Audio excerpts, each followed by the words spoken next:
نوجوان کہ جس کو اللہ تبارک و تعالیٰ نے طاقت عطا فرمائی ہے،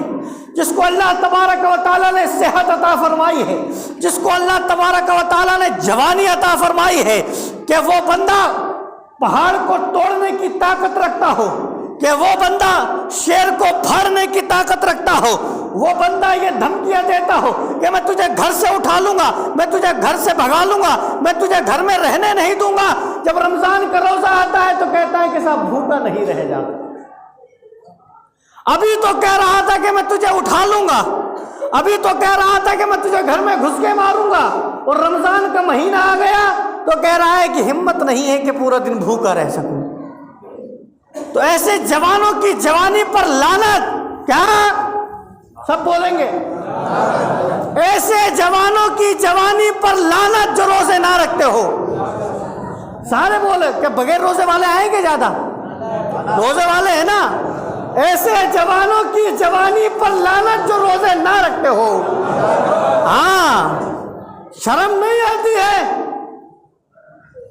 شرم نہیں آتی ہے، حیا نہیں آتی ہے، رمضان کے مہینے کے اندر چوراہوں پر کھڑے ہو کر تم کھانے کھاتے ہوئے نظر آتے ہو، چوراہوں پر کھڑے ہو کر تم گٹکے کھاتے ہوئے نظر آتے ہو، چوراہوں پر کھڑے ہو کر تم بیڑی اور سگریٹ کے کش لگاتے ہوئے نظر آتے ہو، تمہیں حیا نہیں آتی ہے۔ اسلام کا اعلان کیا ہے؟ سماعت فرما لو، اسلام کا اعلان کیا ہے کہ اگر اسلامی حکومت ہو اور اگر کوئی بے روزے دار کھلم کھلا کوئی کھاتا نظر آ جائے، اس کی گردن کو اڑا دیا جائے۔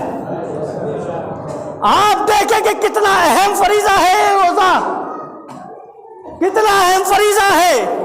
کہ جس کو اگر دیکھ لیا جائے کہ بغیر بات کے اندر اس نے روزے کو چھوڑا ہے تو اس کو قتل کرنے کا حکم دے دیا گیا ہے۔ تو اب ان جوانوں کو سوچنا چاہیے۔ آج دیکھا گیا ہے کہ تھوڑی سی طبیعت خراب ہوتی ہے، تھوڑی سی ناساز ہوتی ہے، جناب روزہ چھوڑ دیتے ہیں، روزہ چھوڑ دیتے ہیں۔ بھائی روزہ چھوڑنے کی اجازت ہے، میں یہ نہیں کہتا کہ نہیں ہے، لیکن اس بیمار کے بارے میں کہا گیا ہے کہ جس بیمار کا مرض بڑھ جائے، اتنا بڑھ جائے کہ موت کی کگار پر پہنچ جائے، اتنا مرض بڑھ جائے تو اس کو رخصت ہے۔ کوئی سفر میں جا رہا ہے، اس کو رخصت ہے کہ صاحب یہ روزہ نہ رکھے، مگر جو گھر میں سو رہا ہو 12 بجے تک اور پھر اٹھ کر گھر میں چائے پی کر ناشتہ کر کر چوراہوں پر کھڑے ہو کر ہنسی ٹھٹے کرتا ہو، مذاق کرتا ہو، لوگوں کو گالیاں دیتا ہو، اس کے لیے تو کوئی روزے کی معافی نہیں ہے نا، اس کے لیے تو کوئی معافی نہیں ہے کہ اس کے اوپر اس کو معاف کیا جائے، اس کو تو سخت ترین عذاب دیا جائے گا۔ اللہ تبارک و تعالیٰ نے یہ اعلان فرمایا کہ جو شخص روزہ رکھے گا، میرے آقا کی حدیث ہے، روزے دار اور جہنم کے درمیان اتنا فاصلہ ہوگا کہ 100 برس کے اندر بھی وہ فاصلہ طے نہیں ہو پائے گا جو روزہ رکھے گا۔ ایک حدیث میں آیا ہے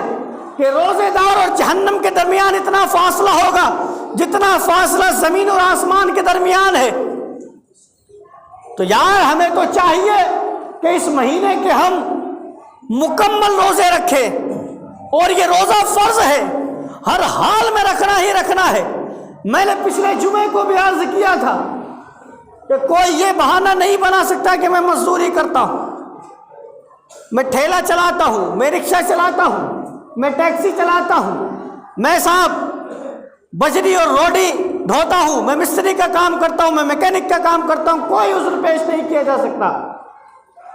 آدھی ڈیوٹی کرے، آدھی تنخواہ لے کر آئے، مگر روزہ رکھے۔ روزے کا چھٹکارا نہیں ہے، روزہ رکھنا ہی رکھنا ہے۔ اگر نہیں رکھو گے اللہ تبارک و تعالیٰ کے سخت عذاب کے مستحق ہو جاؤ گے۔ حدیث میں آیا ہے، حضور نے فرمایا ہے کہ جہنم اور روزے دار کے درمیان اتنا فاصلہ کر دیا جائے گا۔ تو یہ تو حدیث کا ایک رخ ہوا، مگر آپ دیکھیں اس کا الٹ کہ جو شخص روزہ نہ رکھتا ہو تو اللہ اسے کتنا سخت عذاب دے گا۔ جب اللہ روزہ رکھنے والوں پر اتنا مہربان ہو رہا ہے تو سوچو کہ جو روزہ نہیں رکھتا ہوگا اس پر کتنا غضبناک ہوتا ہوگا۔